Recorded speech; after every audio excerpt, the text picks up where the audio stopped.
ईला study platform पर आप सभी का स्वागत है। इस वीडियो में डिस्कशन करेंगे 4 मई 2021 के हिमाचल प्रदेश राष्ट्रीय तथा अंतर्राष्ट्रीय करंट अफेयर्स के बारे में। पहला प्रश्न है, CII Indian green building council ने किस वर्ष तक शुद्ध शून्य उत्सर्जन प्राप्त करने का लक्ष्य निर्धारित किया गया है? तो ये लक्ष्य निर्धारित किया गया है वर्ष 2050 तक का। इस तरह का प्रश्न पहले अलाइड सर्विसेज की परीक्षा में पूछा जा चुका है, तो इस प्रश्न को आप अलाइड सर्विसेज की परीक्षा से प्रेरित मान सकते हो।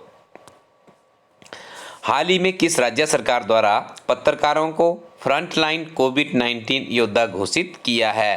तो ये काम किया है उड़ीसा सरकार की तरफ से। और आप लोगों से भी मेरा विनम्र निवेदन है कि आप भी कमेंट सेक्शन में इन कोरोना योद्धाओं के लिए, जो कोरोना वॉरियर है, उनके लिए जय हिंद लिख दीजिएगा। बहुत ही कठिन परिस्थिति से हमारा देश गुजर रहा है और इसके बीच में हमारे जो हेल्थ डिपार्टमेंट है, उसके अलावा जो आपका सुपर डिपार्टमेंट जो सफाई व्यवस्था देखते हैं, और जो पुलिस एडमिनिस्ट्रेशन है, इन तीनों का बहुत ही गजब का सहयोग हमें देखने को मिलता है इस तरह की पैंडेमिक के बीच में। तो आप इन सभी के लिए आज जय हिंद कमेंट सेक्शन में लिख दीजिएगा। अप्रैल 2021 में भारतीय रिजर्व बैंक ने किस सहकारी बैंक का लाइसेंस रद्द कर दिया है? तो ये लाइसेंस रद्द किया गया है Bhagyoday friends urban cooperative bank limited, यानी ऑप्शन नंबर डी इस प्रश्न का सही उत्तर है। स्पुतनिक टीका किस देश से संबंधित है? तो आपको ज्ञात होगा काफ़ी पॉपुलर ये रहा है, पहले भी हमने आपसे डिस्कशन कर लिया है प्रश्न, लेकिन आज आपको क्यों बता रहे हैं यहाँ पे तो आपको बताना चाहेंगे। सबसे पहले तो आप जान लीजिए कि जो स्पुतनिक कोविड-19 महामारी से लड़ने के लिए टीका तैयार किया गया, इसे तैयार किया गया है रूस के द्वारा। देखिए, इसकी जो पहली खेप है वो हमारे भारत में पहुँच चुकी है, क्योंकि भारत में कोविड-19 पैंडेमिक बहुत ही एक भयंकर या भयानक स्थिति में जनमानस को ले आया है। तो यहाँ पे देखिए, रूस सरकार के द्वारा भी भारत के लिए स्पुतनिक वैक्सीन भेजी है। तो आपने याद रखना है इसे किस कंट्री के द्वारा स्पुतनिक वैक्सीन को बनाया गया है, रूस के द्वारा। हाल ही में सुप्रसिद्ध एंकर कन्नू प्रिया का निधन हो गया, किस नेटवर्क के साथ जुड़ी हुई थी? तो आपने उन्हें अक्सर सुना होगा दूरदर्शन के ऊपर। कुछ ही दिन पहले रोहित सरदाना का भी निधन हो गया था, जो कि आज तक से जुड़े हुए थे। देखिए, इतनी बड़ी बड़ी दिग्गज जो पत्रकार है वो भी इस दुनिया को छोड़ के चले गए हैं। कोविड-19 पैंडेमिक यहाँ पे कारण बताया जा रहा है। तो आप भी अपने आप को अपने घरों में सुरक्षित रखिएगा। मित्रजोत गठबंधन किस राज्य से संबंधित है? तो देखिए, जो मित्रजोत गठबंधन है ये आपका असम राज्य से संबंधित है। देखिए, यहाँ पे आपको मैं बताना चाहूँगा, क्विक सा आपका रिवीजन करवा दूँ। सबसे पहले तो हाल ही में आपने देखा यहाँ पे 5 राज्यों में और 6ठे केंद्र शासित प्रदेश पांडुचेरी में इलेक्शन हुए। अब आपको ये सारे के सारे याद रखने हैं। कुछ महत्वपूर्ण प्रश्न हमारी टीम यहाँ पे आपके साथ इस वीडियो में भी डिस्कशन करेगी। सबसे पहले तो आप वेस्ट बंगाल की तरफ चलिएगा, जहाँ पे तृणमूल कांग्रेस की सरकार बनी है। तीसरी बार ये सरकार बनी है। जो इनका राजनीतिक दल है ममता बनर्जी, उसका नाम है तृणमूल कांग्रेस, TMC। एक चीज़ का आप यहाँ पे विशेष रूप से ध्यान रखिएगा, ये तीसरी कंसेक्यूटिव जीत है यहाँ पे ममता बनर्जी की। और जो TMC है ये राष्ट्रीय स्तर का एक राजनीतिक दल है। उसके यहाँ पे तो आपको लग गया पता TMC की सरकार बनी है। असम की तरफ बढ़ जाइएगा तो असम में NDA मीन्स जो बीजेपी का गठबंधन है, नेशनल डेमोक्रेटिक अलायंस, उसकी सरकार बनी है। 75 के आसपास सीट्स वहाँ पे आई है। थोड़ा सा आपको मैं क्विक सा रिवीजन ये भी करवा दूँ, आपने इनकी सीट्स भी याद रखनी है कहाँ पे कितनी सीट्स है। वेस्ट बंगाल की हम बात करेंगे 294 सीट्स है, किसी तरह से आप इनको याद रख लीजिएगा। असम की तरफ आप बढ़ेंगे तो वहाँ पे 126 सीट्स है, और आपने याद रखना है असम में NDA की सरकार बनी है।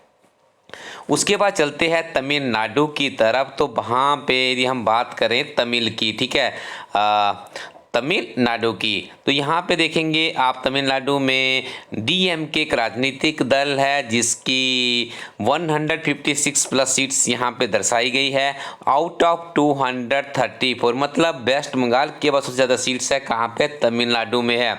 से भी आपका क्लियर हो गया। उसके बाद हम अगले राज्य की तरफ पढ़ेंगे, केरला की तरफ। केरला में आपने याद रखना है LDF यहाँ पे राजनीतिक दल है, 99 इनकी सीट्स है ये आउट ऑफ 140। ठीक है जी, तो ये भी आपका क्लियर हो गया। और अब एकमात्र केंद्र शासित प्रदेश था पांडुचेरी।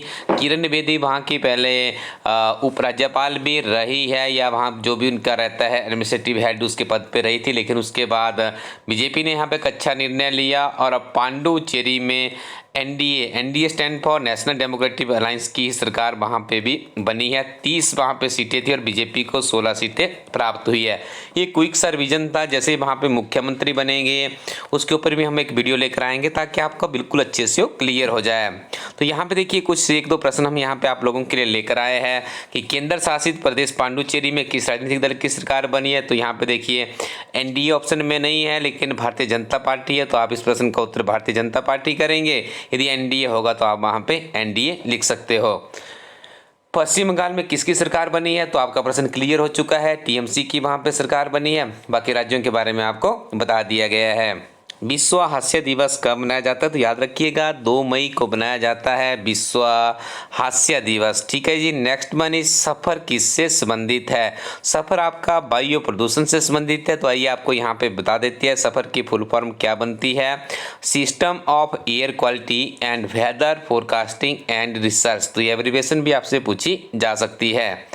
आगे हम डिस्कशन करेंगे 4 मई 2021 के हिमाचल प्रदेश के करंट अफेयर्स के बारे में। पहला प्रश्न है ऊना जिला में कहां पर ऑक्सीजन का प्लांट लगाया जाएगा। तो पालक बहार नामक एक स्थल है, वहां पे ऑक्सीजन का प्लांट लगाया जा रहा है। ये जानकारी अनुराग ठाकुर के माध्यम से मिली है। साथ में आप लोग याद रखिएगा ऊना जिला के पालक बहा में 75 लाख रुपए की लागत से 500 LMP के PFA ऑक्सीजन प्लांट की स्थापना की गई है। अब देखिए यहाँ पे हम आपको बताना चाहेंगे कि इस जो कोविड-19 पैंडेमिक चल रहा है तो उसमें देखिए ऑक्सीजन की पेशेंटों को काफ़ी ज़्यादा आवश्यकता पड़ी, तो एक अच्छा स्टेप यहाँ पे लिया गया है।